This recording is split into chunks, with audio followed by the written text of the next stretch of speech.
And since I can't take a photo, I was like, you know what? Let me go ahead and take a shower and do the beard routine and everything, because like that takes a little bit of time. Right. Bro, it was like a little espresso shot. Because I'm saying though, like to like do the washing and everything, and then take a shower, you gotta let it sit, and then once you let the co-wash, conditioner, whatever sit, then you gotta rinse it out real good, dry it off real good. Then you gotta use the beard conditioner, and then the oil, and then you gotta like comb through. Trust me. It's a lot. I don't have a full thick beard, but trust me, it's the same process over here. Like, bro, it's like I'm still picking it out right now because I ain't. Like, it's a lot. But I mean, it looks luxurious. Luxury. And I've been told that the ladies like it. They do. I've even been. That's another topic, but yeah. I think every time they just be reaching their hands through it, and I'll be like, I used to be cool with that pre-pandemic. Yeah. Post-pandemic, don't touch me. Hey, backstage, I'm a DM you the product that I use now. Because if it's patchy, this is supposed to help with it or whatever. Oh yeah, like it takes patience because mine has a little patchy spots too, but it's not as bad as it was 5 years ago. Yeah, just gotta keep using it and be consistent with it. Like, see, the thing is with mine, like the left side doesn't grow in as thick and as full as the right side does. Mm-hmm. But when I get it all edged up and lined up, the left side edge up looks better than the right side. Bro, and you think that's bad? I have 2 different shaped ears. So like when I wear my AirPods, one AirPod always fits really good, but it'll slide out sometimes because, like, you know, you get a little earwax, grease, whatever. The other one, it don't fit in there good, but it doesn't fall out as much as the other one. Yeah. Life be life, man. Yeah, life and body. That's what I'm saying. It's like stuff like that you notice, especially as you get older, because when you're younger, you don't really care about it, but I notice that all the time. Like, my left side is weaker, considerably weaker than my right side. I can still cave your chest in if the time comes. Bro, it's weird because I think my left hand might be stronger than my right hand, but I'm right-handed. And I can see that. And sometimes when I would like stand in a fighting boxing stance, I would fight like I'm left-handed. But like I'll switch up, but I start off like I'm left-handed. It's weird. It's weird. It's really weird. But I didn't even know that I was doing it wrong until somebody showed me. And by that time, they was like, now you're ambidextrous. And I was like, hey, I didn't even know I taught myself to be ambidextrous. I was just dumb as hell standing the wrong way the whole time. Hey, man, I feel it. But other than that, today's been pretty relaxed. Yeah, it's been pretty chill. Like, nothing to complain about. Nah, the dog been hanging out with me a lot more lately. So I think if I end up dying or something sometime soon, it's because my dog been hanging out with me a lot more, and it's starting to creep me out a little bit.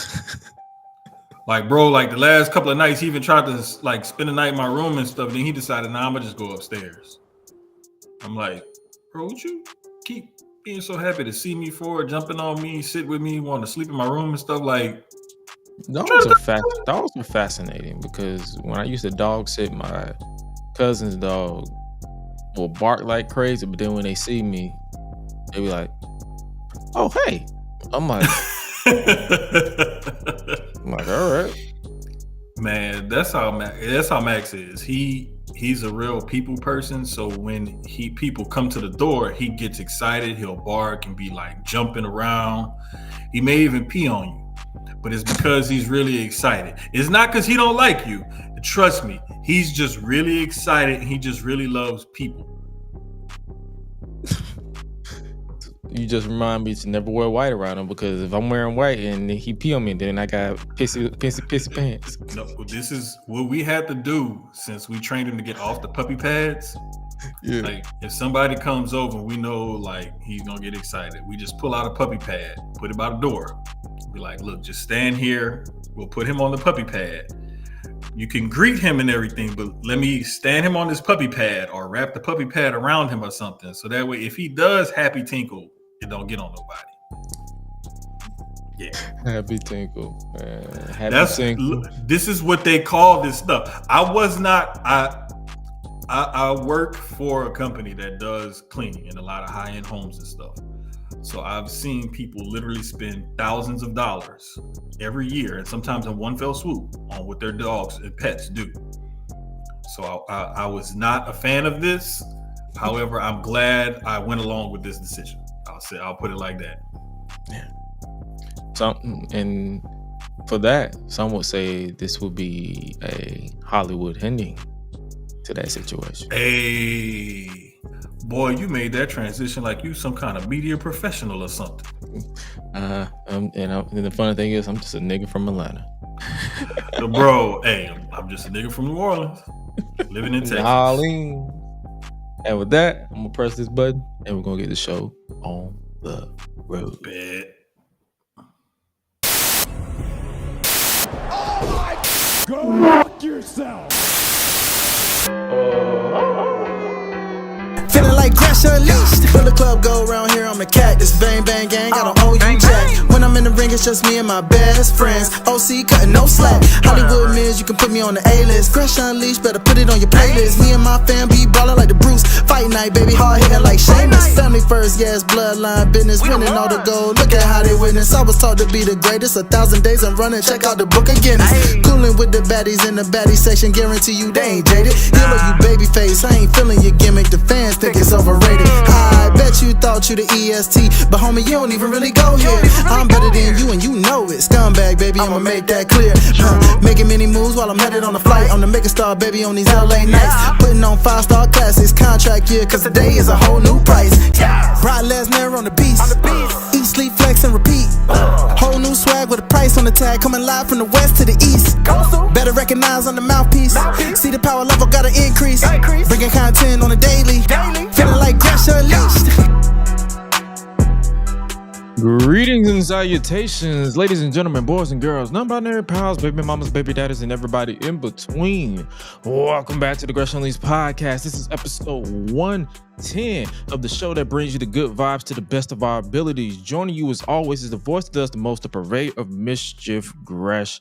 And joining me as always is one of my main mans, one of my partners representing the Sucio Boys podcast. He is none other than Jermaine. Hi-Lite Real is aiming to join us at some point during tonight's show. But yo, Jermaine, how you feeling, my brother? Brother, I'm here. That's all I can say right now. I'm here. And I got my co-host, he walking around somewhere. And now he chilling on the spot on the sofa. I don't know what the hell he was barking at just now, but yeah. We here. We here, man. You know, we had another week, another successful weekend for in wrestling and sports and all that stuff. But speaking of sports, how we feeling with in the football world? Because I know we got some news that's been dropping left and right. Let me tell you something. I think tomorrow night when I hit go live on the pod, it's probably going to be about 90% of the first couple of days of, well, the NFL technically calls it the tampering period, open negotiation period, whatever you want to call it. But yeah, I'll get into the nuances of all that tomorrow night on Sucio Sports, which you can follow right there at Sucio Sports. But at Sports with a Z. But yeah, man, like it's been like you usually get like alerts and stuff on your phone from like different apps or whatever. And these few days of NFL free agency, like you tend to like grab your phone a little bit quicker and pay more attention to it, is how I'll put it. Because you really never know, especially in this day and age where teams are feeling more willy-nilly with trades and stuff like that, and creative finding creative ways to create cap space in order to sign free agents. It gets even more interesting. So I just been like looking down at my phone every couple of minutes when I get an alert, like, okay, what didn't happen now? Like that's just the way it is. And it'll be like that. Probably it was like that yesterday. It was like that today. It'll probably be like that tomorrow. And then I'm suspecting Thursday, Friday or so, maybe it'll start to die down a little bit. All right, man. So yeah, that sounds interesting because I know I saw Pat McAfee say someone was his guy on Twitter. I was like, and I looked at the picture, I'm like, I know that ain't who I think it is. Yes, it is. Yes, it is. And the crazy part about it is the thing that I love though is the fact that Anthony Richardson decided not to run from the grind and request a trade because the Colts end up signing Daniel Jones.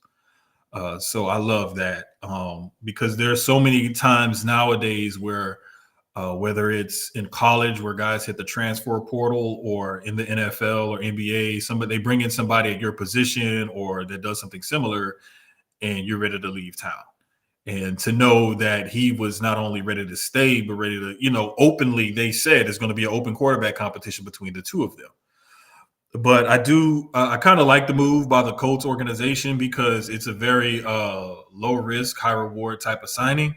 And it could also light a fire under your former number 4 overall draft pick and get him to start to realize some of that potential a lot more quickly. Fascinating. I'm listening to you because I'm like, man, this man, one, knows his shit, and two, I'm like, yeah, I had to keep. We haven't had a football talk on this show in a couple months, so we might as well. That was our dose of it. So that's why I was like, Look, don't get me started. Matter of fact, I need to send a text message to somebody, see if they can hop on the show tomorrow. And speaking of drafts and shows and lists, you know how we called out WWE for their lack of acknowledgement for Black History Month. A certain company that a lot of people haven't really been acknowledging, if you will, just released their own list, and that was BET. They just dropped their 15 best Black pro wrestlers list. I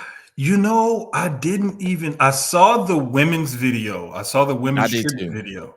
I did and too. I thought it was because, it's BET, of course, it's going to be something Black. But I thought it was because this was International Women's Month, and we just had International Women's Day, I believe, on Saturday or Sunday or whatever. So, not to sound dismissive or anything, ladies, trust me, because I let my daughter pick whatever she wanted me to go and get them to eat. I gave her a couple of choices. She picked something. I said, okay, cool. That's what we eating today. But no, I just thought that it was just something that they did for International Women's History Month. I did not even realize that they put out an actual list. Yeah, I got the list right here. Actually, it's there was the top 15. A lot. I know some people probably won't agree with it, but hey, that's the beauty behind curating your own list. Like it could be something that you it's like something you agree with, something you may not agree with. But yeah, BET. See, shout out L. What up, Sloan? Sierra said BET. What's up, Sloan? People that still work there. That's what I said. Not this. Not this. Not this. But according to this this list, we have at number 15, Jazz. At number 14, Shelton Benjamin. Shout out. Number 13, Naomi. Number 12, Jacqueline. Okay, Jackie. Number 11, Big E. She's still fine. Yes. Number 10, Devon Dudley. Number 9, Bianca Belair. Number 8, Bobby Lashley. Number 7, Ron Simmons. Number 6, Junkyard Dog. Number 5, they call her Sasha Banks. Other people know her as Mercedes Moné as well. Number 4, Mark Henry. Number 3, Kofi Kingston. Number 2, The Rock. And number 1, Booker T. Okay. So, and they I actually mean, have a whole article like breaking down their reasoning and nice. everything. Like, this is my live reaction because I didn't even know that they did this list. Me either. So I'm Gresh just hit me with it. I'm just like, okay, bet. Like, and the thing is when you say all time and lists and things like that, it's totally subjective. It's totally up to whoever made this list, voted on it, whatever they decided to put together. This is how they view it. You know, people are more than welcome to make their own lists if they want to. So I'm just saying, like, what you need to do is when you look at these lists, if they put out a criteria, sometimes they put out a criteria. Even if they don't, I mean, just look at their list, and if you're saying this person, where's this person, where's that person, this person should be higher, that person should be lower, make your list. Mm-hmm. And a lot of the times, that's the beauty of doing what we do, is that we can not only critique what they did, but we can also say, hey, you know what, I'll redo it and I'll make it better, or, you know, whatever it is. But I mean, that's a solid list. I mean, you can argue placement and whatnot and maybe interchange a few pieces, but overall, that's a solid list. Yeah, if you go based off like recency bias, I would definitely have Bianca higher as well as Big E higher. But Right. also, if you go over like of all time, I feel like Booker is definitely a top 5, as well as sure. The Rock, as well as Mark Henry. Like if you, that's what I'm saying. It's like, yeah, it's interchangeable. It's subjective. That's the beauty behind lists and wrestling. Everything is subjective. You're gonna like some shit. You're not gonna like some shit. But the beauty is, like, don't get offended and don't disrespect lists because you don't want to pit black people against black people. That's fucking stupid. The talk about it, because we got people in the industry who are like that, and not only are they non-black, but we have some blacks who's like that as well. And to me, that is more divisive to denounce something that's being inclusive of just black people, because we see the struggle that we have as a society. And I'm not about to get on the rant on my soapbox or nothing, please. But we see what we go through as a society, as a people, as a minority in this country. So for us to give some shine to us is okay. It's not like we're exclusionary or anything like that. It's just bringing attention to something that doesn't get as much attention in the mainstream media. That's it. That's all. Nothing more, nothing less. Yeah.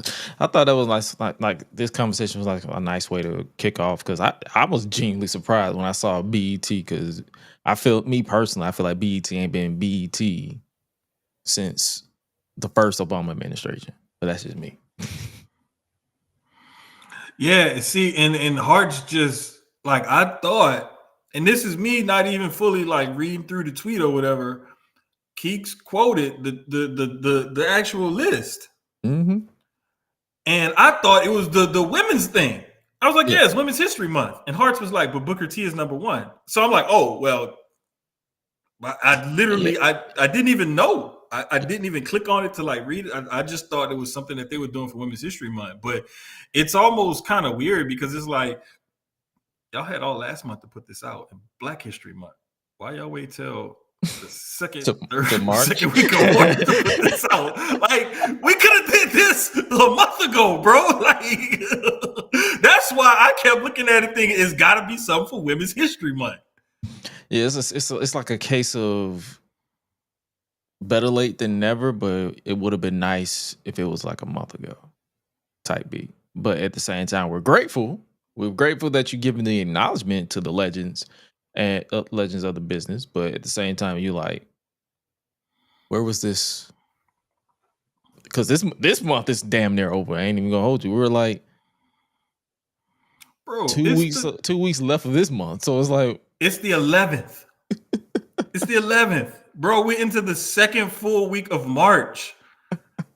Like, bro, You could have did it, bro. If you would have did this 2 weeks ago today, you still in the last week of Black History Month. You still solid on this. Yeah. And I'm not blaming them for me not reading everything and paying attention like I should. This is when I evoke my old car. Sometimes I be old, don't be paying attention, forgetful, bad with technology, whatever the hell you want to call it. But I just thought that if we gonna put some shine on Black people and Black wrestlers, we could have done it in Black History Month. Especially from Black entertainment television. Black entertainment television ain't been Black entertainment television in a long time. Hey, bro, the last time I remember BET being great, it was like, I'm gonna say early 2000s, early to mid 2000s was like the last time, because you had that whole 106 and Park era, and Rhapsody the Basement was still kind of something. Oh yeah, I remember that. Wasn't early to mid 2000s was like the last good times at BET. And that was before every other movie was a Tyler Perry movie. Oh my gosh, bro. Like, come on, dog. Like, it'd be like the same, like 4 or 5 plots. It's just different characters and different settings. That's the thing, too. His plots are all the same, and then people be thinking I'm a glorified hater. I'm like, I'm not hating on the nigga. I love it when Black people win. But at the same time, we have to stop accepting mediocrity and call a spade when we like, hey, bro, change it up. Switch it up. Switch up the plot. Bro, like, there's so many more interesting stories that you can tell. Like, I promise you, if you get me like some good food, some good liquor or something, you know what I'm saying? And like, I don't even need a fancy hotel room, just as long as it's clean. You know what I'm saying? Right. And you know, like, I may need to get up, walk around, get out a little bit, but like, give me a solid like week or weekend or something, and I can come up with at least 6 to 10 different like stories and scenarios that you can just riff off of, and we can just start writing off of. Just lock me in for a good week or so, and we could get this. Like, we could take this off and bring this to something more new, more current, more, more interesting. Because after 10, 15, almost 20 years or whatever, doing the same shtick over and over and over, like, bro, people growing tired of it. You have to grow with your audience. I saw someone say I thought he retired the dress. I said that brother had a Madea homecoming in 2022. And he got another one coming out this year, a Madea destination wedding. Come on, dog. Like, why, bro? Why, bro? Like the people who thought that shit was funny and cool, they old as hell now. They don't even like it no more. They either old as hell or they not here no more. Right. Why are we recycling this shit? Like, bro, leave it alone. Like, put it somewhere. Put it down. It's almost like a kid who gets new toys every Christmas, but you still playing with the same toys you got 3 years ago. Mm-hmm. Like, bro, do you not see this whole toy box full of new toys I got you? But you keep listening to, wearing, playing with the same old stuff. Like if I gotta hear Elmo sing la la la la la la la la Elmo's World, and you got a new Barney toy over here, bruh, press that button, goddammit. I want to hear I love you. I want to hear that. I'm gonna take them toys and throw them away or give them away or something. You gonna play with these new damn toys. You go, hey, bro. I ain't slave over this. I ain't slave in this hot sun every goddamn day for you to be playing the same toy that you've been playing since 2005. It's 2025. Let it go. Right? And wear some clothes that actually fit. Out here looking like radio. Grow the fuck up. Shit.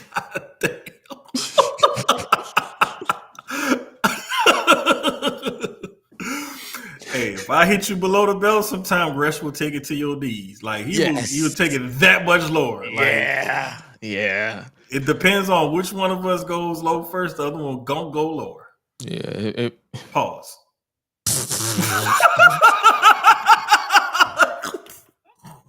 It took me a minute, but like, it registered. Like, hold on. Pause. I did not have a pre-show nap or energy drink coffee or nothing, so it might get a little weird sometimes. Sorry.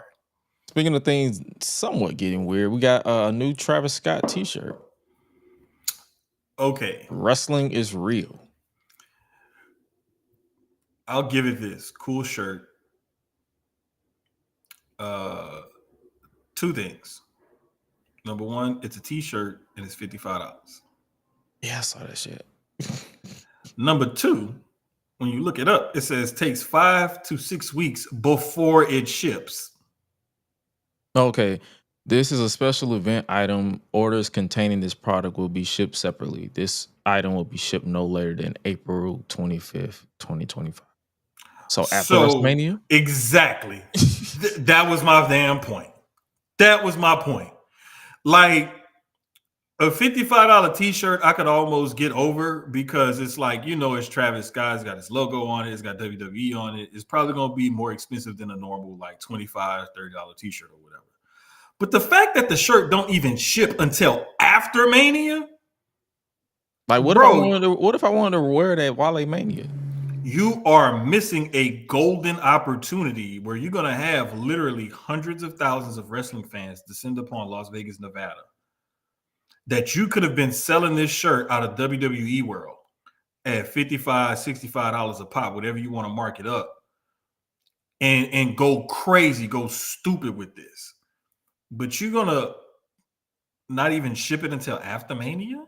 Hopefully they sell it at WWE World. That would be smart if they're smart. I wonder if they are. I haven't seen anything else but this website and this link in order to order the shirt. So we'll just have to wait and see. We know, like a lot of the times, Travis Scott's Cactus Jack, whatever his I won't say paraphernalia, his merchandise typically is going to be at a higher price point than normal when it comes to apparel, like t-shirts and pants and stuff like that. But to like make it wrestling specific and then not even ship it until after the biggest, like the wrestling Christmas, it just doesn't make sense to me. Nah, it doesn't. I just like I like the fact that he used the scratch logo. Yeah, that lets me know that they should have never changed the logo. I understand why they did it from a corporate point of view, but from a like everybody associates WWF, WWE with that scratch logo. Yeah, and instantly when you see that, it's like that. It's almost like there's certain, like the Nike swoosh, the WWE scratch logo, the arches for McDonald's. Like there's just certain logos that are iconic that you recognize instantly, and that scratch logo is definitely one of them because that was the logo for the Attitude Era, in which a lot of people like really got into wrestling or got back into it, and a lot of people that are getting back into it nowadays, coincidentally, they identify with that logo. Facts. Yeah. We talk about WWE World. It's almost Vegas time. That's coming up real soon. Like, what's our excitement levels for Vegas? Because they've been kind of. Ever since Elimination Chamber, I feel like everybody's excitement for Mania has increased massively. Oh, for sure. I've just personally speaking, within our little crew of people that are all going, we like even started a separate chat just for the people who are all going to Vegas. And like we just have different things set up, planned, and everything. So we're like really excited because it's basically going to be like a big family reunion. And like, y'all going to be there, and like everybody that we typically talk to or pod with or know what have you, everybody's going to be there. And so we're getting more and more excited as, that time comes. But as far as like Mania itself and everything surrounding WWE specific, I think that the excitement level is going up weekly. Yeah. Because we're getting everything like from the Rumble to Elimination Chamber, between the end of the Rumble and the end of Elimination Chamber. It's gotten, turned up a lot. And then like SmackDown and Raw this past week, it turned it up a little bit more. And so we're starting to see the actual quote unquote road to WrestleMania, like we're used to seeing, where everything is ramped up. We're on that road now, and we're about a month out, almost a month out. So it's starting to feel more real. It's starting to get excitement. I did hear that ticket sales have slowed or are kind of slow. But I think what's going to happen is the closer we get to the event, I think tickets, as the ticket sales slow down, that with that dynamic pricing, they're going to drop, and then more people are going to buy. Oh yeah, like It's some honestly people, what I think is are gonna going to happen. wait the day of, literally, Yep. to see if they can get like a cheaper deal, and then which 9 times out of 10 they do because they're trying to get rid of tickets, and which is also it worked in some people's favor because they literally the day of they would get tickets and then they'd be on the floor for like $100 and something dollars. Bro, here's the thing. At your biggest show of the year, you don't want any empty seats. And the thing is with dynamic pricing, the way it typically works is when the event is announced or whatever, tickets are always going to be priced at a premium price point. As excitement level, ticket sales, time goes on, it goes up and down, just depending on different factors that whatever they use in the algorithm to set it. And so it's gonna happen when, like you said, it's gonna come to that point where they're like, okay, we got to do something because we got X amount of seats, especially within good view of camera shots that are empty still. Best way to fill them is to drop the prices. I mean, you still getting butts and seats, and you still probably already made your money back in tenfold. Everything else is lanyap on top of that. Yeah, and it probably doesn't help that they're trying to charge car notes for these tickets too. So, bro, I've seen some tickets that look like rent or mortgage payments. That is wild. My rent, like I put out at least a good $2,300 a month for everything. Mm-hmm.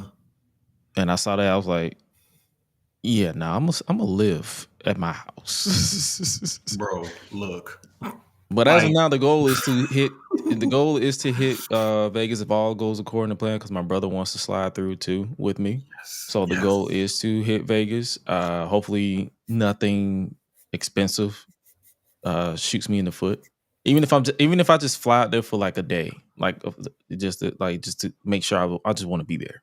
So, bro, listen, because I can go to a watch party for Mania. Like I really don't care to be there. I've already lost my quote unquote, as Joey Styles said once upon a time, I've already lost my WrestleMania virginity last year. Oh yeah, definitely. So I'm not really like clamoring like, oh my God, this will be my first WrestleMania. Like I've already I've already experienced WrestleMania live, and it was cold as shit, but it was still a fun time. The couple times it was here in Houston, 17 and 25. I believe I could have gone, but I wasn't like even thinking about like that was like some sort of possibility or anything like that, right? Right. And I know for a fact, I want to say 17 was around it was somewhere around the Kappa Beach party that year. So I was like, well, definitely I'm going to the beach party. I ain't going to WrestleMania.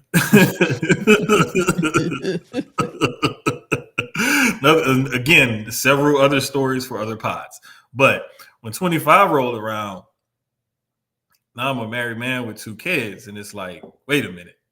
Like, hold up. Like, it ain't in the budget. It's above the budget right now. Yeah. You know, these kids gotta, they gotta eat, they got school clothes and stuff like that. Like, we about to hit the summer. They just came off spring break. Like, nah, we ain't about to pay for all that. And then I gotta bring them, and it wasn't worth it at that time. And then I want to say later on that year, that I want to say that December, that 2009, I believe it was either 2009 or 2009, one of them years, went to a SmackDown taping at the Toyota Center, and that's when my son caught the bug. And from there, it was 30, 32, and 34 that I've gone to. Mm-hmm. Right. And I always tell this story, but the first Mania I actually ordered was 27 when they was here. Oh wow! So and because I was hyped. I think the reason why I bought it was because The Rock came back. Undertaker versus Triple H was piqued my interest. I was like, yo, I think, oh yeah, CM Punk versus Randy Orton, that piqued my interest as well. So it was certain matches and my sister was high on Jersey Shore at the time, so her Snooki being there, she was like, I want to watch it, and we watched everything. We was just like, it was a good time, and then it was like outside of those matches I mentioned, it was kind of a mixed bag. Like it was boring. Yeah, that was one of those manias where you, like you say, you don't go back and rewatch the whole thing. You just watch certain matches. I don't even remember the last time I rewatched it. That's the crazy part. Like, I think the last time I watched it was like during the build to the next year. That's when I looked back and saw some clips and some highlights, and I was like, huh, this still kind of bad. But I think that's another reason why I'm always clamoring for them to come back at some point. Yeah. Or a Mania, or at least within the proximity. So like seeing like my brother lives out in Florida, like if they ever go back to if it's like a Florida Mania, he still calls it the wrestling matches. But but if he sees that I'm around and I'm interested, he'll definitely check it out. Gotcha. Yeah. I was kind of hoping like my son may get back into it and want to come, especially because John Cena and everything. But like, I wasn't gonna want to go. Yeah. He may not have even wanted to go, but I was just like, bro, like, you old enough now, like we could go and hang out, like have a good time or whatever. But it wasn't meant to be. And I was like, I'm gonna treat this more like a business trip. Like, we're gonna have some fun, but gotta treat this more like a business trip. You know what I'm saying? So, business networking type. Yeah. Keep the receipts right off. But anyway, like I think I personally, just myself, I got more excited after they made the announcement that next year was going to be in New Orleans. Yeah, and I think that's the reason too. Is like if I do go to Vegas, I wouldn't stay the whole weekend because I feel like I would have more fun in New Orleans because I've been multiple times to New Orleans, and every time I've been, I'm always like, yo, let's hit up. So, how some people like to hit up the main tourist spot. I'm like, hey, let's go hit up. They want to hit up Bourbon Street and all that stuff. I'm like, let's go hit up the French Quarter. Like, let's go. Like that's what, when I told you the spot that we stayed at. Like, we had more fun at the French Quarter, roaming around and meeting people than we did in Bourbon Street. I was like, yeah, bro. Let me tell you something, man. Like, some of the most fun that we gonna have down there, like, bro, I'm trying to come to your people's house. Bro, Clarence is from there too. He act like he not from there. He like, I'm gonna come to your house. Bro, you talking about coming to I'm trying to go to y'all house. I mean, I want to be bothered with my mama all week at WrestleMania. I'm going to wherever the good food is. Nah, I'm not gonna lie though. Like, if I do have like a little dinner party, like I had talked about with just some close friends, family, whatever, to come through, and I did it at my mom's house, I'm gonna show you this. I'm gonna text you this picture, just you individually, because I know you're not a heavy drinker like I am, but trust me, when you see this, it's like, yeah, it'll change your life. Listen, if I'm not a heavy drinker, I don't drink at all actually anymore, but my brother is. So if whatever you send me, I'll be like, hey bro, check this out. And he'll be like, oh yeah, I'm gonna try that. Like this is how this nigga talk. Like if you know how I talk. The nigga like, oh yeah, I'll check it out. He gonna whoop my ass for saying it like that. But yeah, that's literally how you like, hell yeah, I'll check it out. Let's do it. He repeats himself a lot, but I love him, so it's all good. So hey, man, going to my brother's house. Oh, bro, look, and what's funny is his brother and my mom stay on two total opposite sides of the city. Like You got to go all the way over there. And then you one got to is go all the way. west and the other one is way far east. It is literally like on two total opposite sides of the city. Hey man, I'm ready. Yeah, but it's crazy though, bro. Like it's gonna be fun because, like I said, it's almost gonna be like a big ass family reunion with everyone being there. And the last few years, I've been saying I'm gonna go, and then I never end up going. But this year, I kind of made it more of a point to do so, simply because like doing this pod, doing Susio Sports, and writing for Black Wrestling and different stuff like that, and appearing on other podcasts and whatnot. And it's just like, nah, I need to do this. Like this is something that's becoming more and more ingrained in what I'm doing as far as media stuff wise. So I need to go and do the appearances and like go outside and touch Go grass. outside and have fun. Like Yeah. touch grass, as some people like to say online. So Yeah, we actually going out to touch grass too, and be normal, civilized individuals, and not obsess about scripted entertainment. exactly. And speaking of scripted entertainment, I guess we might as well go ahead and start talking about what went down this weekend. Revolution, AEW Revolution, fun show. If you stop watching after the steel cage. It was about 3.5 hours of pretty good pay-per-view wrestling. Mm-hmm. What was your standout? What was your standout this week? Ooh. And I'm the one that typed this in the notes. Mm-hmm. And I still haven't made a decision. But I will have to go with that cage match, honestly. And simply for the fact that there were high spots, there was a ton of color. But the story that they told in that match, even though there was, color and high spots, it was the story that they told. And from the very beginning, where Fletcher is standing atop the cage waiting for Ospreay to make his entrance, Ospreay comes out and they're both, opposing each other, standing at the top of the cage. They both slowly climb down as the referee, he's telling Fletcher to get down so I can ring the damn bell. Like, come on, dumbass. And they ring the bell, and the first thing they do is charge each other and start swinging. And I'm thinking, whenever you have a quote unquote hot start to a match like that, you're thinking like, okay, this is probably going to be like a typical Goldberg Lesnar match, hard hitting for 5 to maybe 10 minutes if we're lucky, and then it'll be over. But with Ospreay and Fletcher, it's not going to be a 5-10 minute banger and we're out.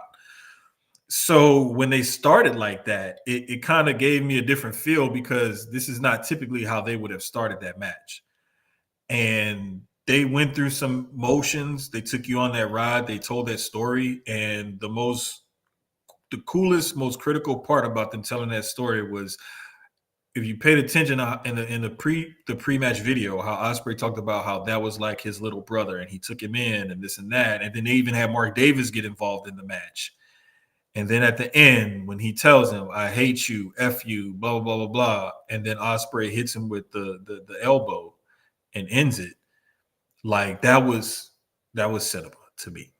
Yeah, I enjoy this match more than I expected, because I'm not gonna hold you. I'm the type that be like, okay, this is gonna be a spot fest. It's gonna be they just gonna they're gonna do this, do that, and then it's like once I turn my brain off, I'm like, yo, this is some of the best work that I've ever seen in recent memory. Like, this wasn't necessarily my match of the night. That was for the ladies, but okay, yeah, this is definitely a fun main event. I'm going to say main event because, this was my main event. This is when I should have went to sleep. After Will Ospreay won, this is when I should have went to sleep, because it was it's not much to write home about that main event. And I went back and watched this one and the women's match. I watched them a couple of times since. Just to get a better feel for the matches, because I was dead tired that night, but I'm still like watching. And I like to watch at least, once or twice, or at least again, after the main watch, to kind of get a better feel for the whole show, for certain spots and for certain matches. And this was one of the ones that I made sure I went back and watched again and again, because I enjoyed it that much. It was definitely between this match, the women's match, and the Kenny Omega Takeshita match. Those were my 3 top matches on that card. And it was hard for me to pick between this one and the ladies, but I ultimately went with this one just because they had some crazy high spots, and the women had some crazy The fighting Spanish spots. fly from the top of the cage was crazy. Bro. And the crazy thing about it is most people think Ospreay hurt his hip on that spot. He actually hurt his hip trying to do the Os cutter springboard off the cage. If you notice earlier in that match, right after that springboard Os cutter off the cage, he kind of limped around and grabbed at his hip. That's when he actually did it. So for him to already have hurt that hip and then still follow through at that spot and actually land on that hip, I was like, hey, man, more power to you for just getting up and walking off after this match, much less winning it. So shout out MVP. He's right. We'll need to tone it down a little bit, or he gonna regret that later. Because that looked painful. But overall fun match. And speaking of Omega and Takeshita, Kenny Omega is the new AEW International Champion. It was a really good match. The ending kind of threw me off a little bit. Because, the roll up? Yeah, because not only did he win with the roll up, it's a babyface that beat a heel for his title with a roll up, and there was no attack or nothing after the match. Yeah, you would have thought that they would have, like, someone would have attacked him or something, but nah. He just won with a roll up, which I'm guessing the story that they was trying. This is just my perspective of it. I'm guessing because it was like he can't utilize his one wing angles because he's been working on the guts the entire time. Mm-hmm. The diverticulitis. So it was kind of like that's the story they were saying, like, okay, Takeshita was getting cocky. Don Callis, he was annoying me. And it's not the type of like, oh my God, I can't wait to him to get his ass whooped. It's like, bro, just stop. It was almost to the point where I just kept checking out of the match because I'm like, here he go. Bro, he does. Don Callis does have like go away heat sometimes. He really does, because and I think if he was either kept on commentary or even better yet, kept at ringside, it would be better. But it's because he does this hybrid thing where you hear him on commentary and then you see him at ringside as well. It's like, bro, pick a struggle. Because you're annoying the hell out of me with both of them. I just want you to annoy the hell out of me with one or the other. Since you have to be here, annoy us one way, not both ways. But I got it, and then especially because I have to hear you snatch off the headphones. So that's another annoyance, bro. It's like I don't want to hear that. I don't even want to replicate that sound because I know it annoys both of us. Yeah. So that to people like us who have done audio production and editing and video editing and production and stuff like that is like nails on a chalkboard. Okay. Yeah. We don't want to hear that. Like, I hate when I make those kind of mistakes. I don't like that. In this match, he did it 4 times. Bro. So all you heard was I'm like, if you don't stop. it like just you replicating that sound kind of gave me a slight chill, because like it's just hearing that is just so unprofessional. Like, come on. But I mean, not to take away from what those guys did. And that's what I'm saying. That's the reason why it wasn't as high as the other two. Because I was like, Don Callis kind of just dropped it down a little bit. But overall, quality-wise, Kenny Omega hasn't missed since coming back. I believe this is his third or fourth match. Yeah, I believe you're right. I know he had the one against Gabe Kidd. He had this one against Takeshita. And I think he had one more on like a tag Dynamite match. Wasn't the Down Under in Australia? Yes, he had the Ospreay, him and Ospreay against Fletcher and Takeshita in Australia. He had this match against Takeshita, Gabe Kidd. No, you know what? It may be 4, because I think he may have wrestled another singles match or so on a Dynamite, if I'm not mistaken. Yeah, because they said 2-0 since January. Okay, then it's just if it is 2-0 singles.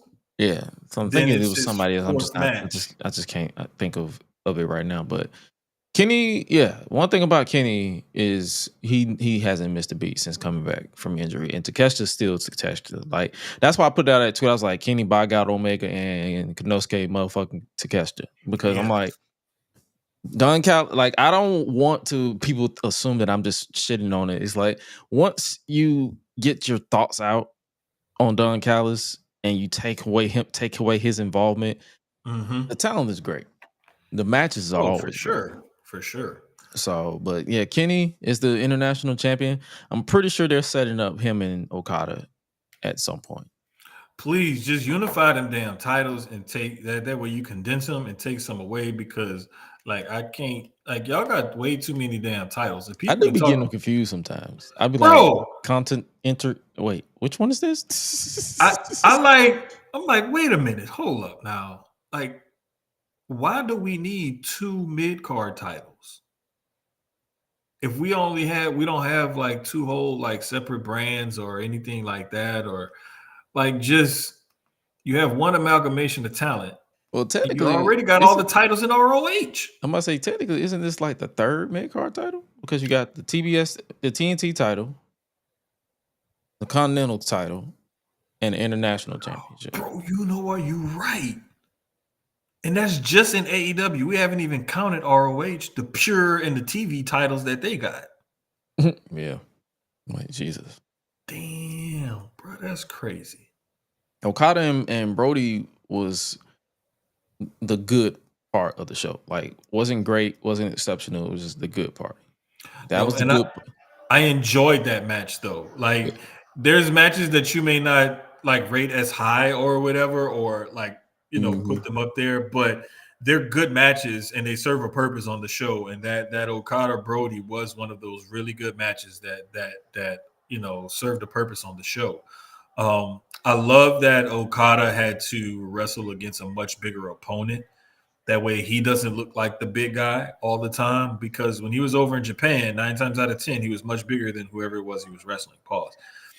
When he got to AEW, it's still kind of the same thing. Not as much, but I mean, still, no, he's not a small person. But matching him up against a Brody King, like somebody who's clearly the much bigger person in this match, it gave it a different feel. It made him, dig into his bag a little bit, and he couldn't just, push him around and punk him or nothing like that. And Brody is going to hit the hell out of you. And he turned Okada's chest into mincemeat like within the first 5-10 minutes of the match or so. So I love big meaty men slapping meat. It wasn't technically that, but it was just a good hard hitting match. Pause. Thank you. I told you I'm gonna need the assist tonight, bro. I'm struggling. Like, I can come up with the thoughts, but I can't finish them off all the time. Oh my god! And speaking of meat slapping, Momo Watami was trying to cave Mercedes' whole chest and mouth in. Bro, bro. Here's the thing about watching a match like this with a talent like a Momo Watanabe. Like, you see her highlights and stuff, or you may even go back and watch some of her matches or whatever. But until you watch that shit live with the volume cranked up and you focused in and paying attention, bro, I rewatched this one. It was like in the middle of the night the other night, right? Right. And I had it on my laptop. I actually had to turn the volume down because of how hard she was kicking Mercedes. I swear, I looked over and I was like, wait a minute, what do I have the volume on? I was like, wait, it's kind of loud. Maybe the sound went up or something. Because, sometimes people will do that. Like, they'll elevate the sound, different mics or whatever. No, she was just kicking the shit out of her. That's pretty much what it was. I'm like, and the fact that when they cut to when she won, because obviously Mercedes retained. Mm-hmm. When they cut to her, when I was checking her mouth to make sure like she wasn't bleeding or had like a busted lip. Nah, she was perfectly fine. No, and the crazy thing about it is if you go back and watch her as I want to say she was backing up the entrance ramp or she turned around and did her little dance or whatever, you could tell she was kind of wincing. Yeah, she was like, because God, she was like, see, four bell on that, yeah. Like you could see it because I'm like, bro, it ain't no way you could be as safe as you want to be. When you getting hit and kicked that damn hard, that shit hurts. Yeah. But like that's what I'm saying. Like, great match, great. Like, they're obviously building to her versus Billy Starks at some point, which is going to inevitably get to her and Athena, because it would be a missed opportunity to have All In Texas and not have Athena on that card. Bro, listen. I really think that Athena should be the one to dethrone Mercedes for that TBS title. And that should be the key to getting Athena on AEW television and getting her out of ROH. Because you spent the better part of almost 3 years building her up. When are we going to get some sort of payoff about this?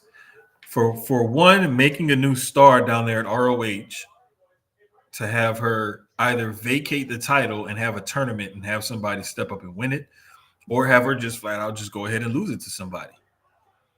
Yeah. And then also on the other end, getting Athena back on AEW regular television on a weekly basis. Because when you got somebody like that and she's doing the things that she's doing and she's worked on her character, her moves, and everything, like she's gotten better overall being there. Now do something with it. Yeah, because the last time she was on AEW TV, Jade Cargill was still in the company. Come on, man. Come on, man. Come on, man. Come on, man. Come on, man. Come on, man. So I definitely want to see that at some point. We started off the show with Hangman versus MJF. And this was one of, I feel like Revolution is MJF's show. Because I feel like every time he's wrestled at Revolution, he's had a great match. He had that match with Darby Allin. I believe that was at Revolution. He had the Iron Man match against Bryan Danielson where they went overtime, where he was legit exhausted. Like, they said he was not playing. He was legit exhausted. And Bryan was just smiling. I want to say he had like a whole 2-3 weeks off after that one match. Mm-hmm. I want to say it gave him at least 2 weeks off after that match. But yeah, man, this was a good one though. And we were talking about this, I want to say online or something like that. It may have even been on Blue Sky. I don't even think it was on Twitter or something, but I was talking about it with some wrestling fans. It was like, how do you even structure this card? When you look back at this card, how do you build it? How do you take fans on that ride? You know, because sometimes the curtain jerker is just as critical as the main event as far as the match placement is concerned. Mm-hmm. Because it's the opening match, you get the crowd going, you set the tone for the rest of the card. And so it's just, in hindsight, this was a good choice to start off the show with. I thought they should have started off with but Takeshita and Omega to open the show. But this was a good match to open the show with, I will say. Yeah. Because I personally voted for the cage match to open. I was like, it'll be a nice way to start off the show. That was another one. But we started off with MJF and Hangman, and this was a match where MJF was basically his insecurities came into play. Why did they pick you? Why what's so special about you? Like, you could tell his frustrations was part of his downfall. So I love that they went with that route. Like, that's what I can appreciate. I can appreciate everything about what's going on. Yeah, definitely. But it was so good though, because what they did in this match was kind of like they set the tone for stories moving forward with both guys. It doesn't have to end here with them two feuding, and it doesn't mean that MJF is buried and Hangman's going to ascend because, one won and one lost. So I love what they did as far as the storytelling in this match is concerned, and especially the insecurities in both guys leading up to the match and during the match. That was very, very critical to both characters. Facts. Hurt Syndicate retained their tag team titles for those who had any doubt.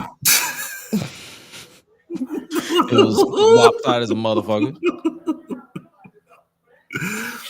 Hey man, this was like, this felt like when you fatten up a mouse to feed it to a snake.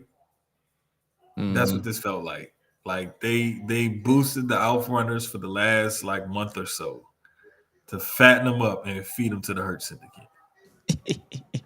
Hey man, if the Outrunners was your cup of tea, Cool. so be it. This match went as about as it could have had a 5 minutes trimmed off of it, personally. But there's that, and also we got Leslie Jones in the building, bro.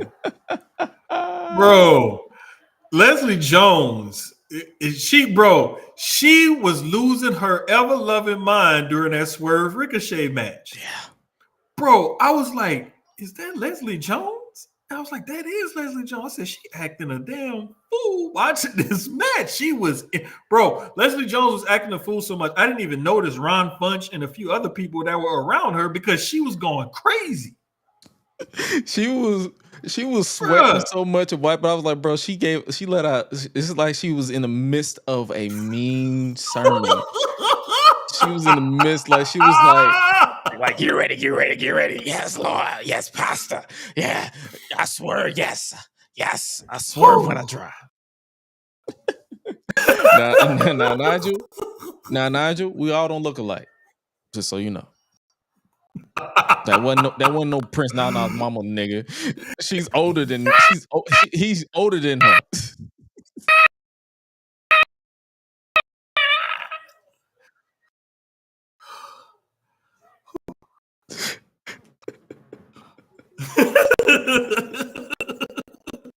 But again, and this is another callback conversations that we had over the last few weeks. Like, I'm enjoying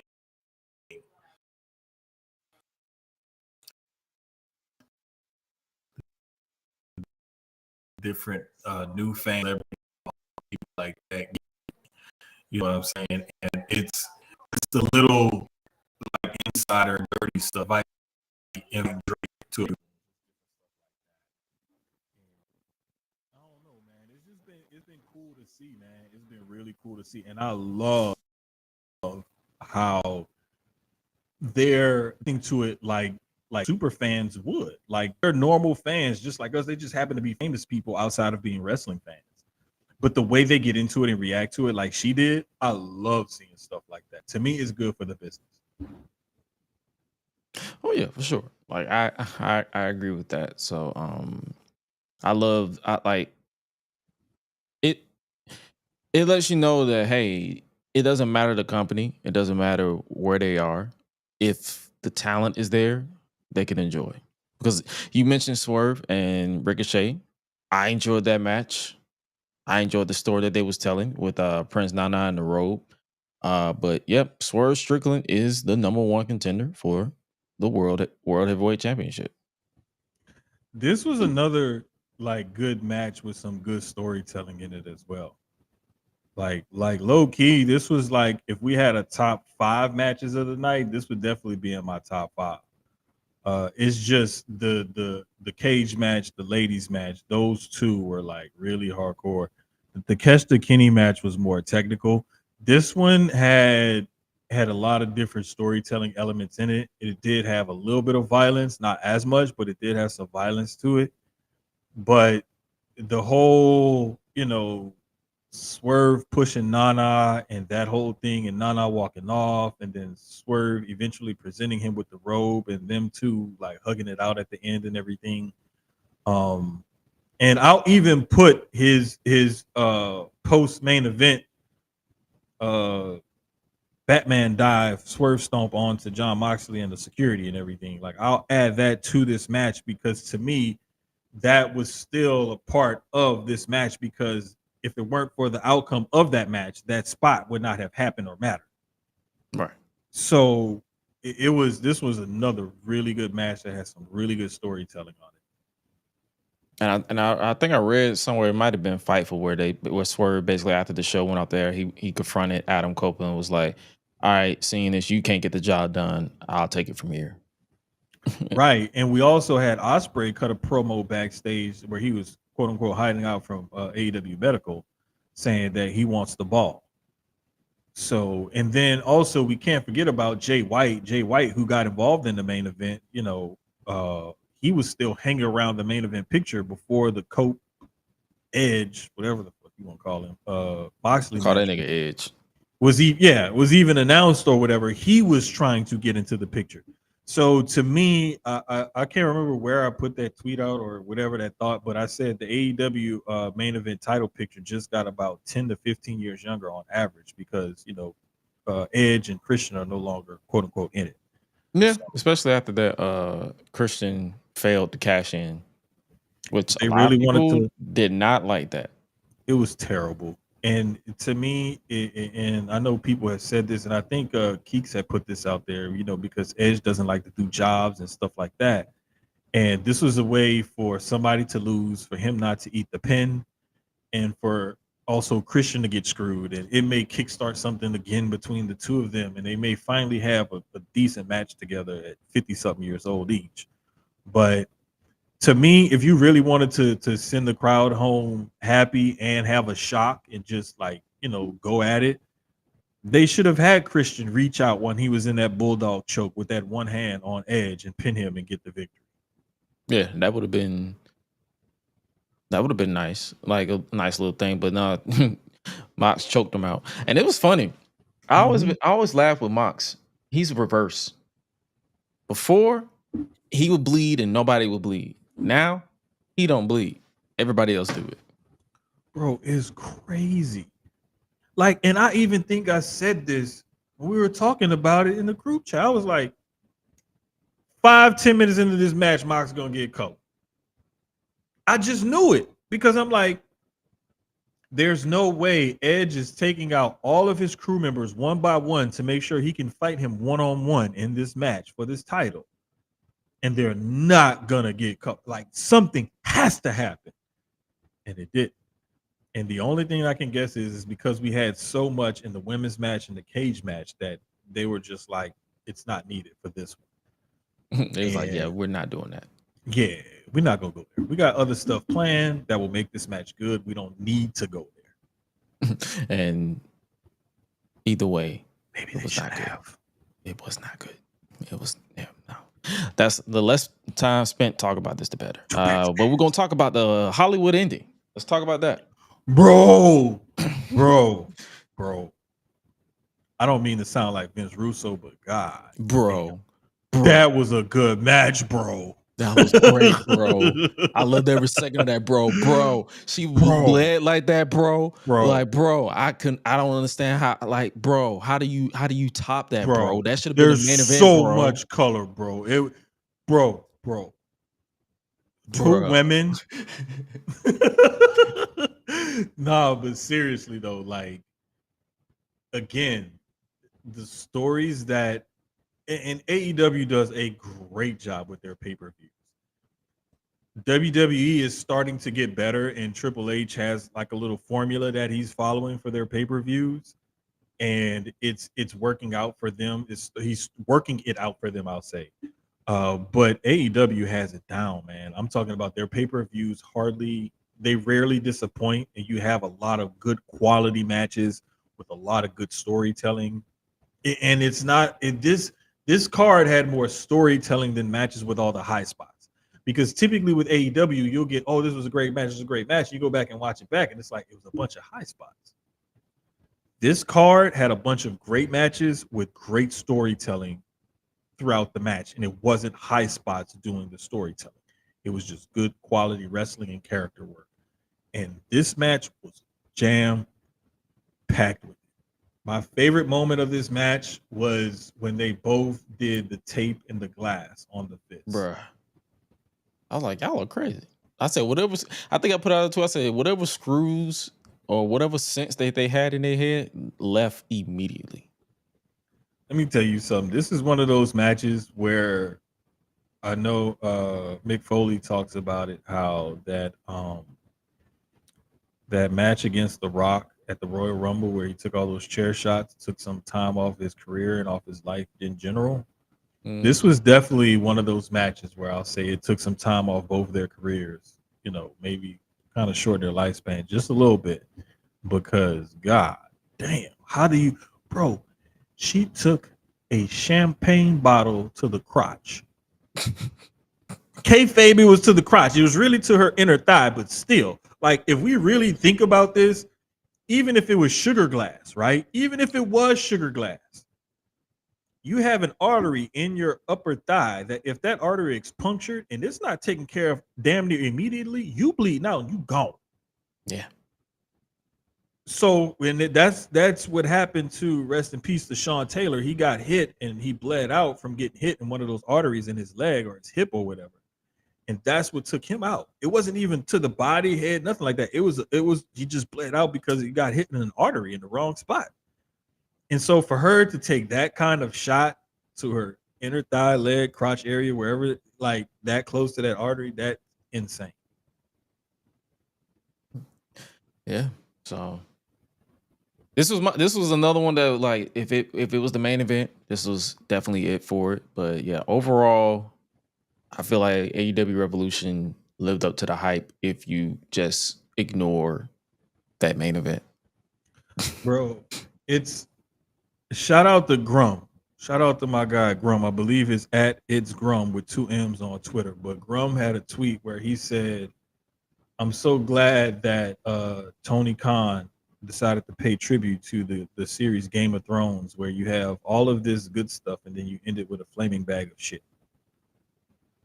Like, that's basically what Revolution felt like. It was like you had seasons 1 through like 6, 7, roughly, some are 8. Honestly, I watched all of it. I can tell you exactly when it fell off, when they ran out of material. And that was by season 6.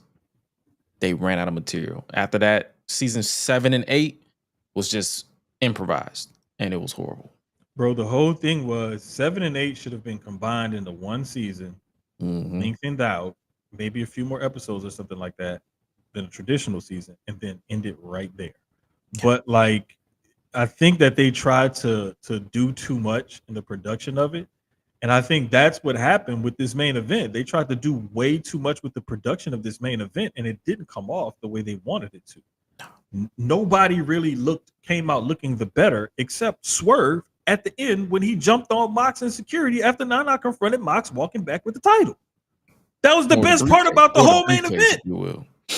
Well, yeah, the briefcase. I mean, I ain't seen that title. We ain't seen that title in a while. Taking it back to Grum, he did a follow-up on Twitter. He said the Death Riders could have been really cool if the entire roster still gave a shit about their ransacking.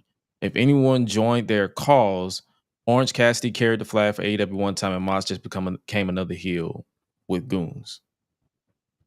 Like, it was business as usual. Like, it stopped feeling threatening. It felt like just a part of the show.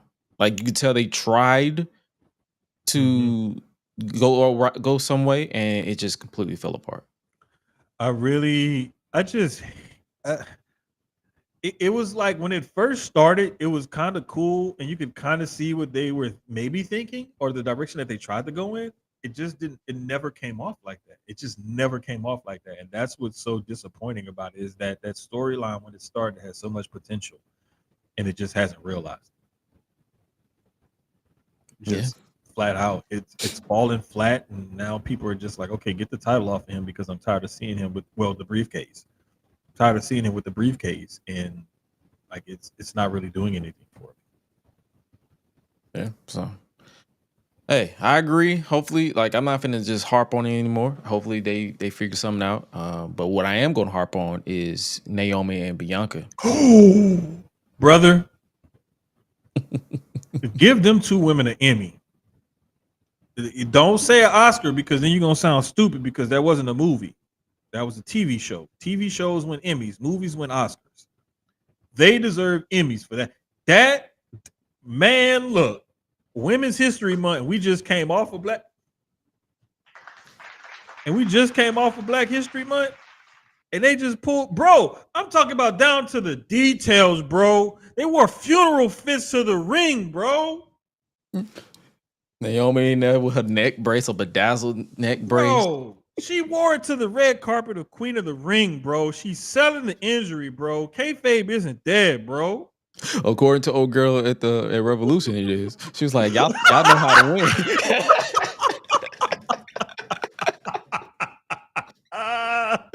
To see people like get upset about that was hilarious, by the way. Yeah, relax. We know it's scripted. Y'all do too. Wait. Relax.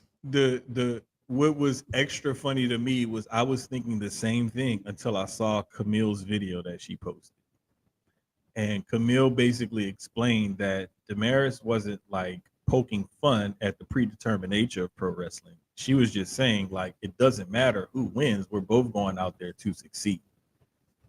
You know, whether I'm taking the pin or I'm getting the pin, like we're both going out there with a goal in mind to succeed. And she was more or less speaking to that. And she was like, she's been preaching the same message while they've been doing press this whole time together. So as a pro wrestler, for Camille to come out and basically defend Damaris and explain what she meant by that comment, that to me showed a lot of class on Camille's part.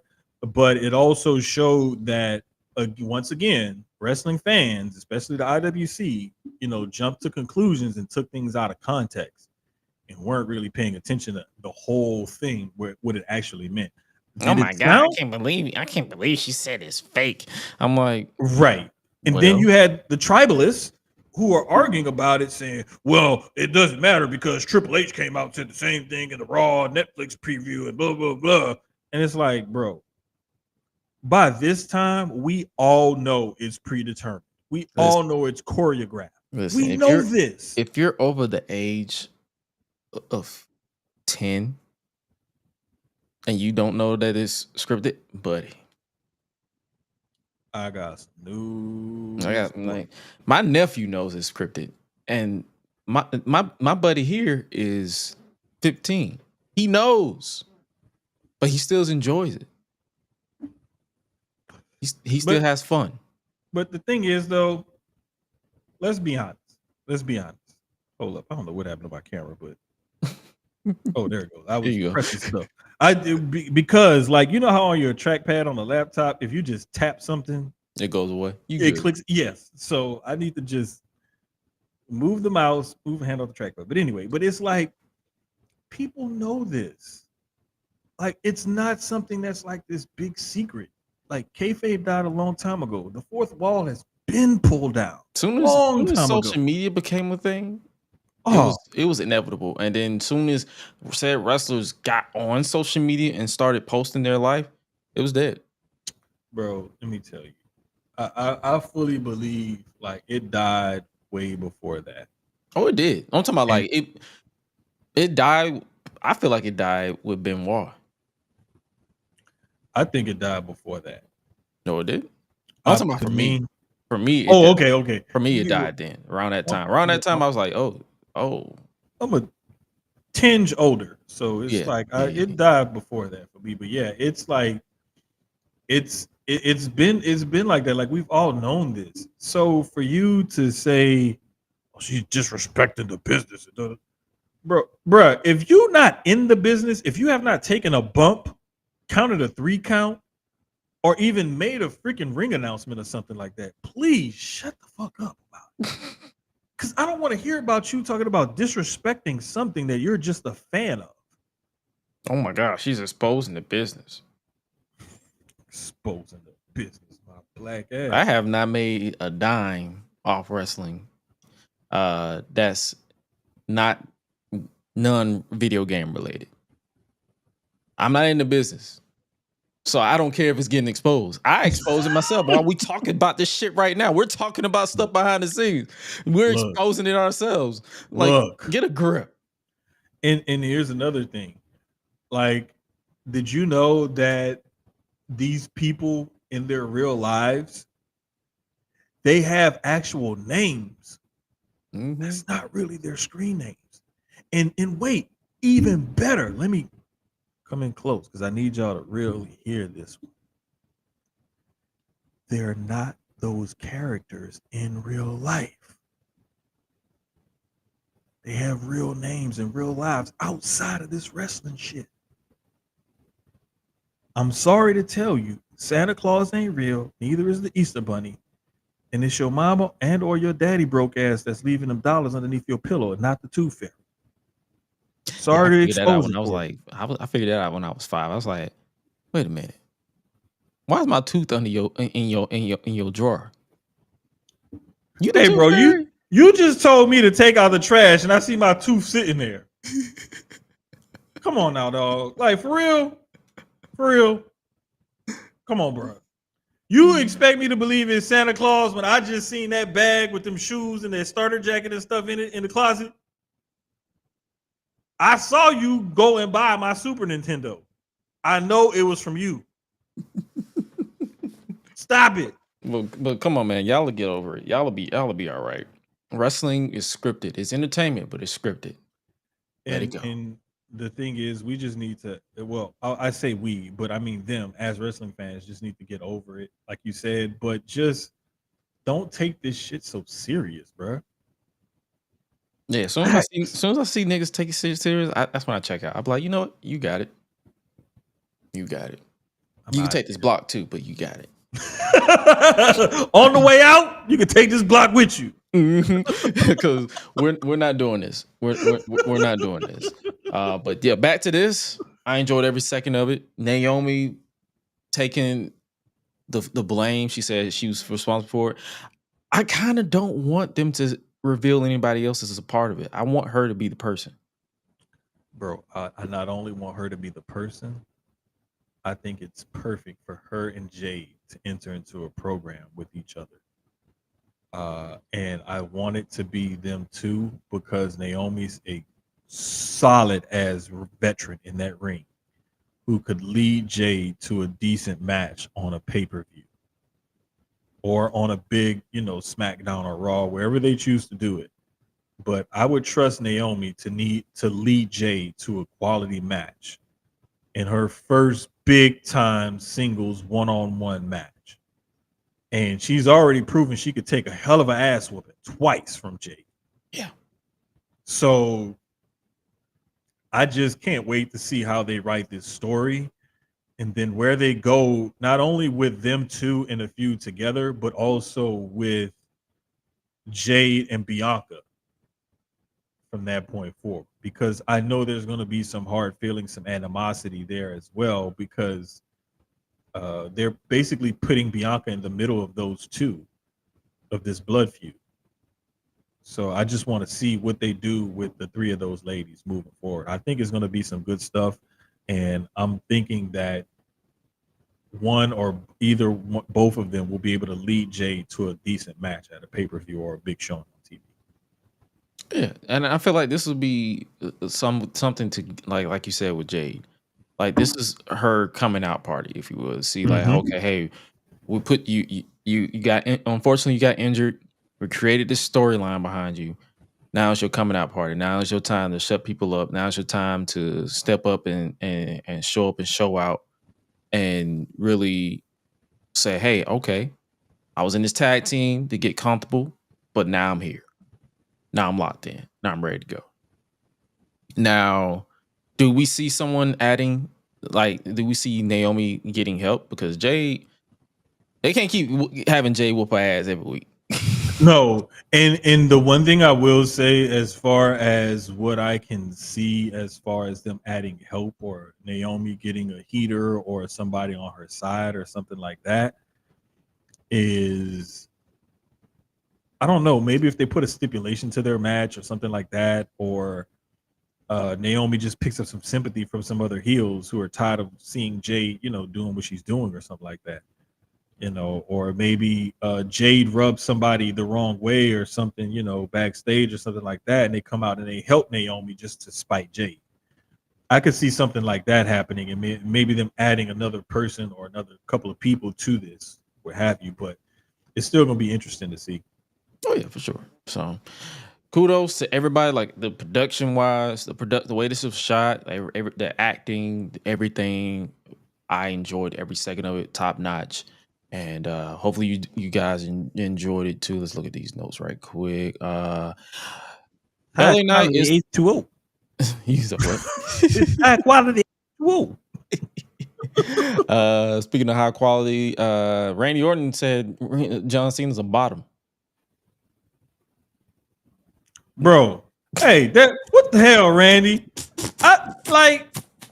Bruh, like, come on, dog. You can't be doing like, I totally forgot about putting that in there. And I was just like, wait, he said what?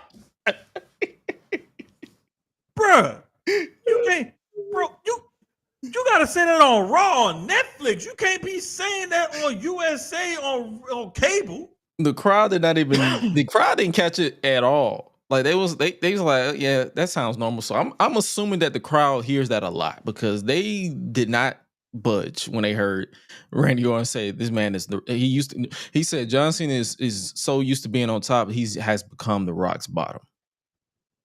Bro. Like, yeah. When you first hear it, I didn't really pay attention to it. It wasn't until people started posting clips online. That's when I was like, wait, he said what? And I kept watching it. I was like, yo, he did say that. How did I not catch that the first time he said it? But I mean, hey, it's Randy. He's back. Like, Randy's at that state right now where he can do no wrong. Like, Randy would literally have to punt kick Cody in the head in order for him to start to get heat. Yeah. He can't do anything wrong. So it's just like people aren't gonna like try to cancel him or I haven't seen anybody get offended. No, and that's the thing. Like, had Grayson Waller said that, yeah, they're done. They'd be like, get this motherfucker out of here. Yeah. But I think because it's Randy Orton, nobody thought twice. Like, I swear, I didn't even think twice when he first said it. When I'm watching it live, I think didn't also catch it because I'm always hearing it. Like I always hear people say, like hell, I'm friends with fucking Tevin. That nigga always say somebody's a bottom. Bro, let me tell you something. Just following Tevin on Twitter, bro, like I'd be like, bro, are you serious? Like, do you know people can see what you tweeting? But he don't care. He does not care. That's why I like it. He does not care. I swear. Tevin reminds me of my cousin Joey. Rest in peace, Joey. I love him. That was like one of my favorite fucking cousins, bro. One of my favorite cousins. But Joey didn't give a fuck. And he would just say wild shit like that, and he just didn't care. Like, he would call you a bitch and curse you out and everything, and his mama and your mama sitting right there. Like, Joey, that was just Joey. That was just his person. Like, we just accepted him and loved him for who he was. Yeah. But that's Tevin reminds me of him. Yeah. So that's why I'm like, I'm used to it. So when I hear it, I'll be like, oh. And then when you process, you're like, wait, what? It's crazy how sometimes you're just so desensitized to hearing certain things where you don't even think twice about it until other people overreact to it. Right. And even then you'd be like, all right, bro, relax. Yeah, like, okay, chill out. I think that's where we are with this. Yeah. Someone who has no chill is Cody Rhodes. He cut a promo on Raw and SmackDown. He's like, bro, I'm done with John Cena. He ready to whoop John Cena ass. he done pissed him off enough to where he almost hit his lisp in both promos. He was so pissed. Like, that's how, when you got a nigga that mad where his lisp don't even pop up that much, like, you really pissed that man off, bro, to where his speech impediment he hid his speech impediment. He was so pissed. Like, you would think it would get worse. It got better because he was so angry.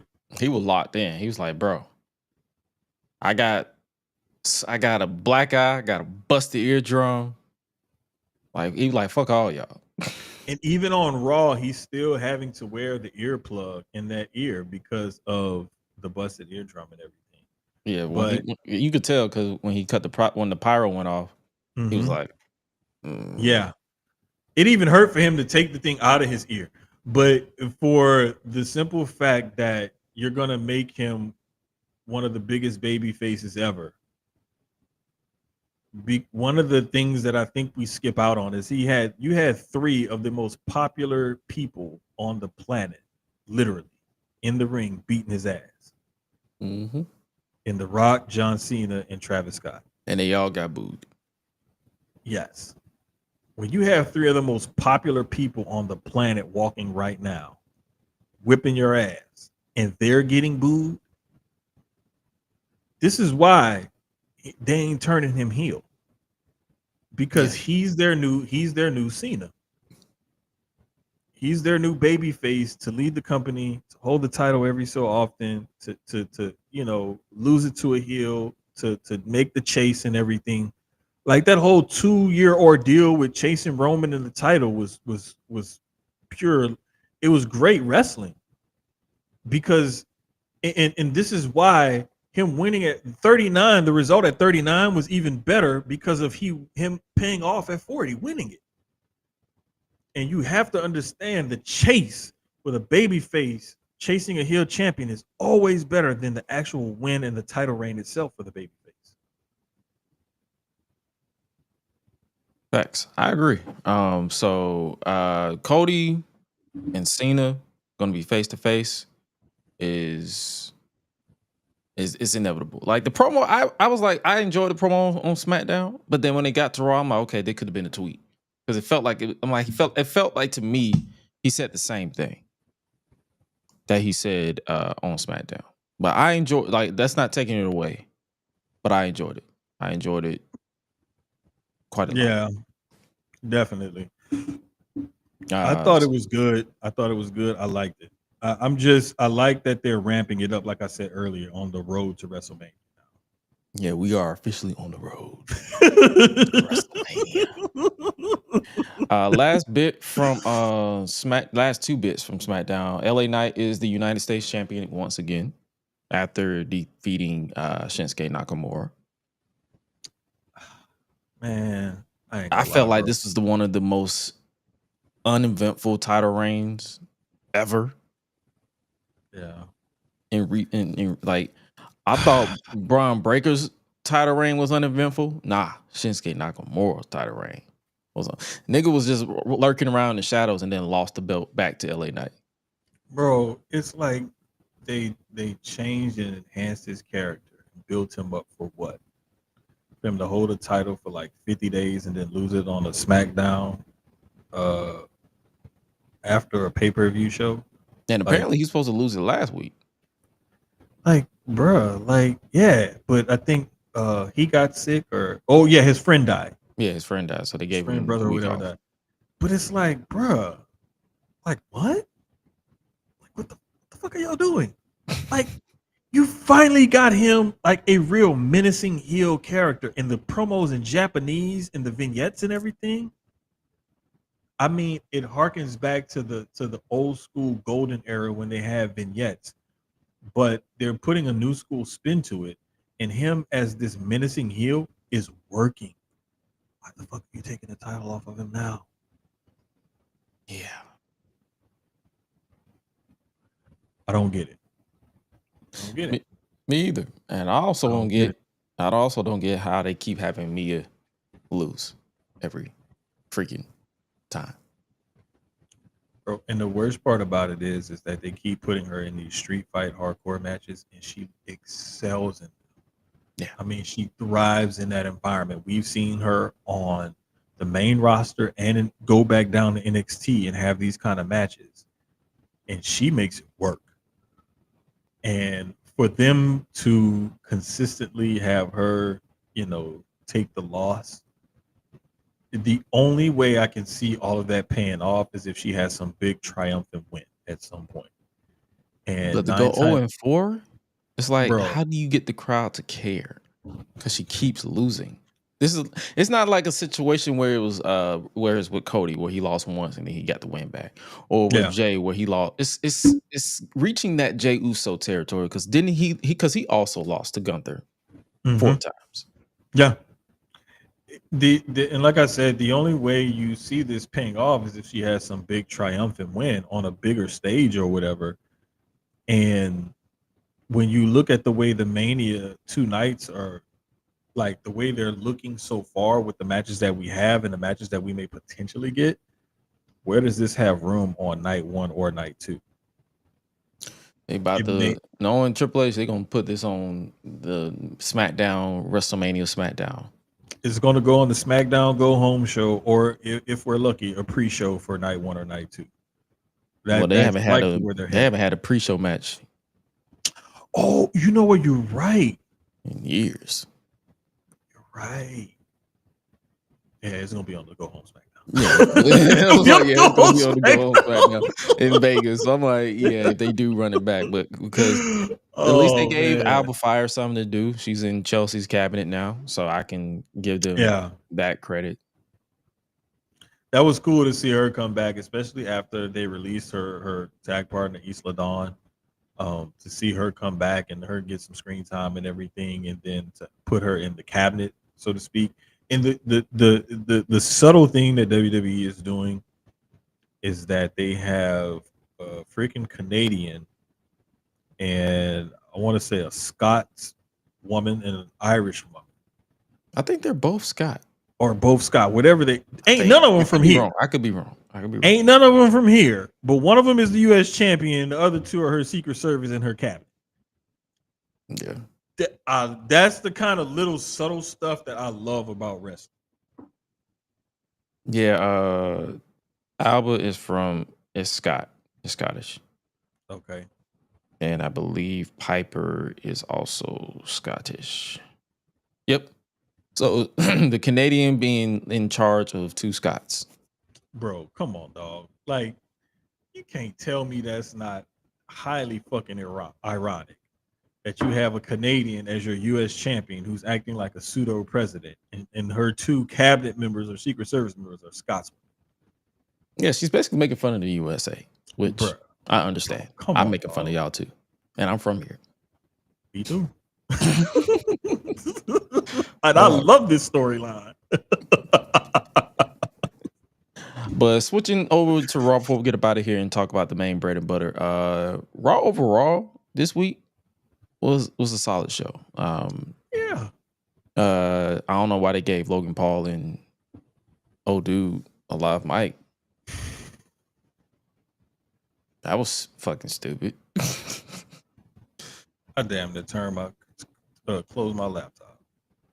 See, because I overslept, so I missed like the first 20 minutes of Raw.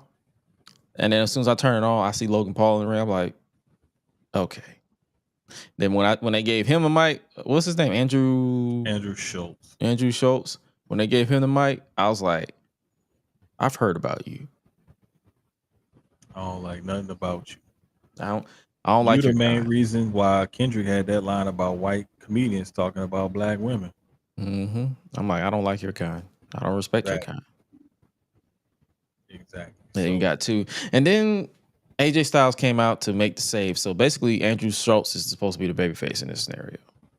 Which is insane. And I noticed that AJ didn't really interact with him much outside of this little hand raise thing right here. AJ's from Atlanta, from Georgia. Yup. We don't fuck with a lot of people.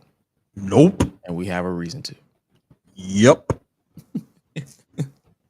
Won't go into details, but you just know. Yep. Yeah.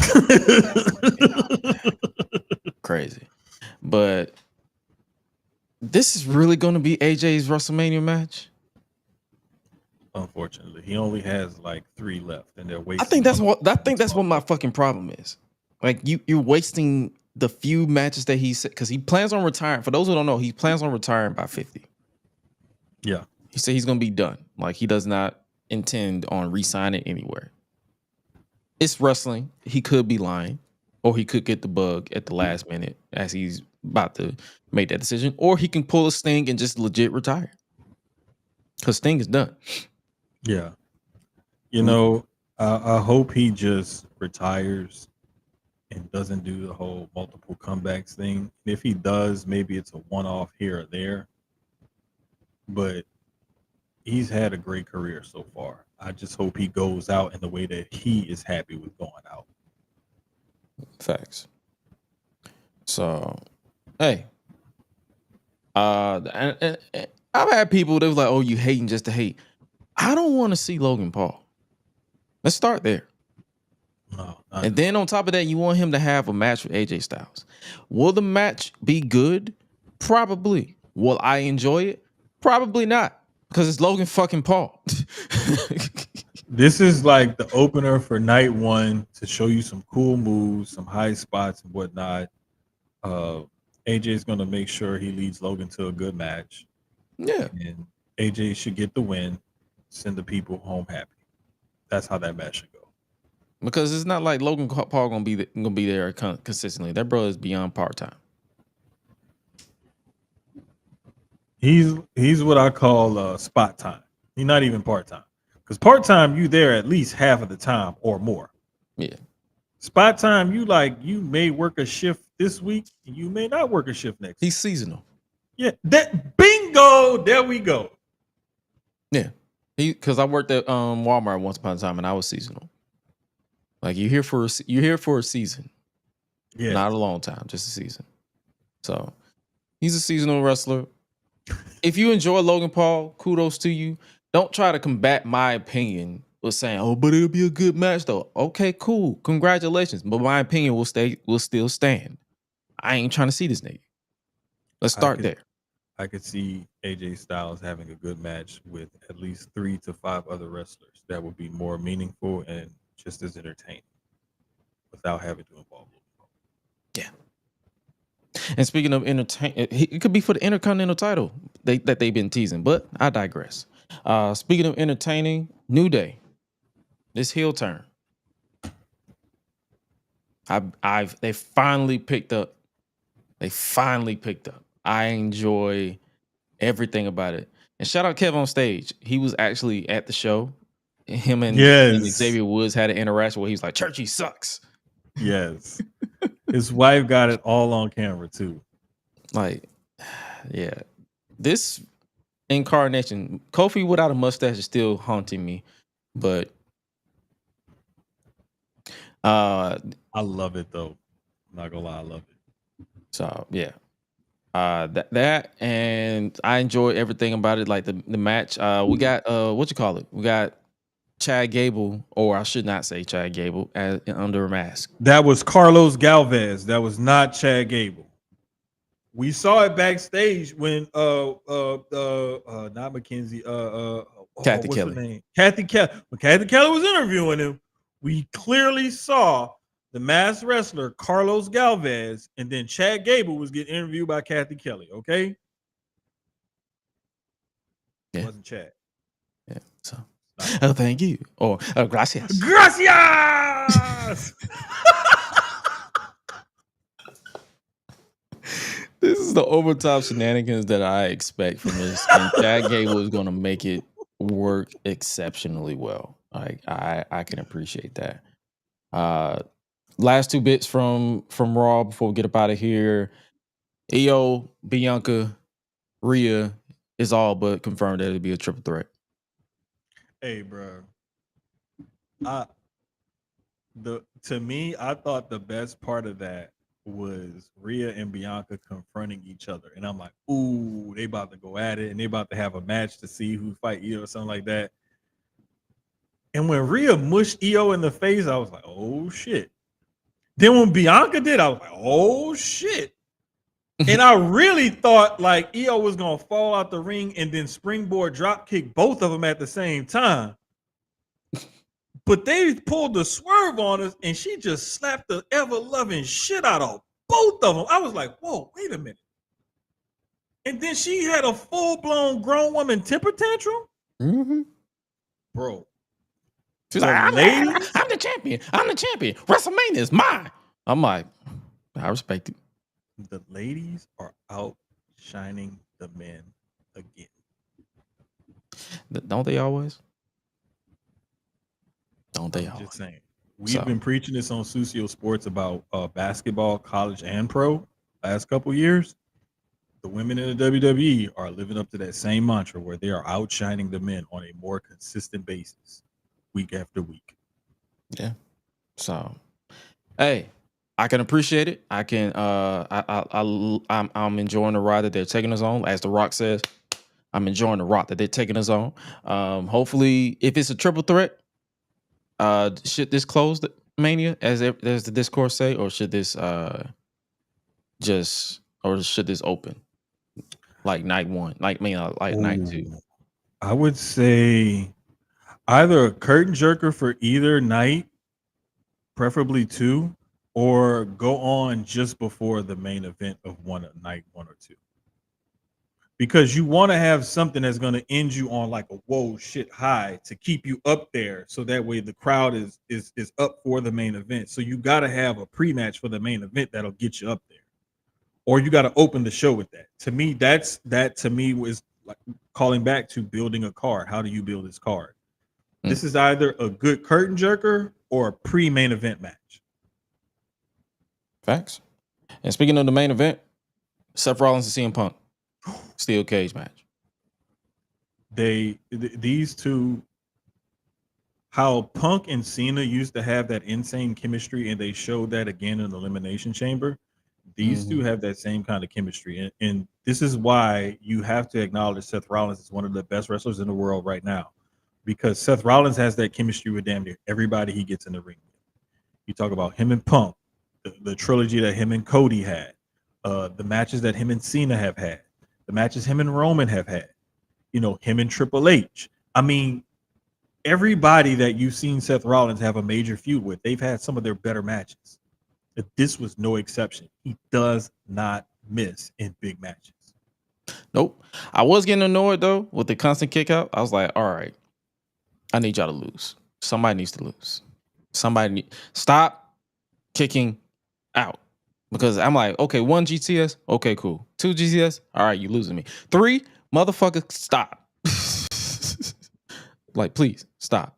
But obviously, that was just used to set up the inevitable return of the one and only OTC, your tribal chief, Roman Reigns.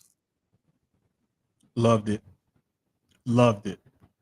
And I love the fact that he went straight after Seth, because Seth was the one who stomped him, and he did not go after Punk yet. So he saw Heyman consoling Punk in the ring. I feel like Roman, I feel like you didn't double stomp. He put 2 feet to the back of your neck. I feel like you should have stomped him some more. I think he wanted to with the stair stomp and got stopped. No, but he gave up a little too easily. He gave up a little too easily on that stair stomp. He took too long. Like, bro, you sitting here talking shit. This man tried to cripple you.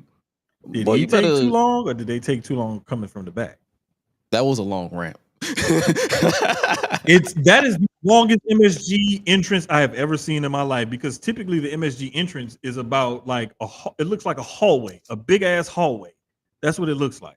Oh yeah, because they used to have it coming from like where the crowd used to sit. It was because it was shorter, way closer. Because like, it was shorter. It damn near looked like shooting a free throw from the ring to the entrance is what it used to look like. And now it looked like a whole damn basketball court and a half. Yeah, facts. So, hey, we got Roman to close out the show. Paul is scared as shit. So we're basically getting. This is basically another triple threat we're getting. I'm looking forward to it. Yeah, I'm looking forward to it, especially how they're going to craft this and build this and everything else. And Heyman is going to play a major factor in it because he's on both sides of Punk and Reigns. So I can't wait to see all the interactions. I've seen someone say that I wouldn't be surprised if they use this as a setup to the inevitable Punk and Roman match at, like, say, a SummerSlam. Oh yeah, I definitely think so. Like this would be a catalyst to knock out the Seth Rollins part, but whoever doesn't take the pin or whoever takes the pin is going to be set up for, because I feel like they're not going to utilize the Punk favor until after Mania. Yeah, probably so. So I'm intrigued to see where they go. Like, Raw overall, like it picked up at the end, like always. SmackDown was SmackDown. The tag team division is obviously cooking. I like Nick Aldis giving us a breakdown. So like if you missed SmackDown for the past 6 months, he gave you a full breakdown of the tag team division. Mhm. Before we get up out of here, what you got coming up? Susio Sports tomorrow night. I'm gonna talk about a lot of NFL stuff, some NBA stuff, a little bit of college basketball, but a lot of NFL. Okay. You can follow that at Susio Sports right there underneath on Twitter. It's Susio Sports on YouTube. And I believe it's Susio_sports on Instagram, but just follow us on Twitter and on YouTube. That's where you can watch That's the where show. you get the main stuff. Now, obviously, the conversation that you heard here will continue this Thursday. Public Enemies podcast. New brand, new logo, same Public Enemies. 100,000. Yeah, but and yo, we hit 100,000 over there. Like I didn't contribute to it personally because I came late in the game. That was all Graham, all CJ, all Ben. Like that trio held it down, doing a thing, and we just been elevating ever since. And we got so much stuff coming up as well. But yo, make sure you guys tap into the Public Enemies podcast on Thursday, 7:20 or 7 p.m. Eastern Standard Time, around the same time as you type into this one every Tuesday. And hopefully you guys enjoyed today's episode. And with that being said, make sure you guys follow yours truly at is Gresh, AO is Gresh everywhere else. Hit that subscribe to the pod. We're on the road I believe we're on the road to 5,000 consistent downloads. So hopefully you guys continue to show love to the show, to the brand, and everything that we got going on. And hope you guys don't get bored of us, because we don't get bored of giving you guys this. But with that being said, you guys stay safe out here in these streets, and remember to always eat, sleep, flex, and repeat. We out. Y'all be breezy. Wrestling is cool when you know it ain't real.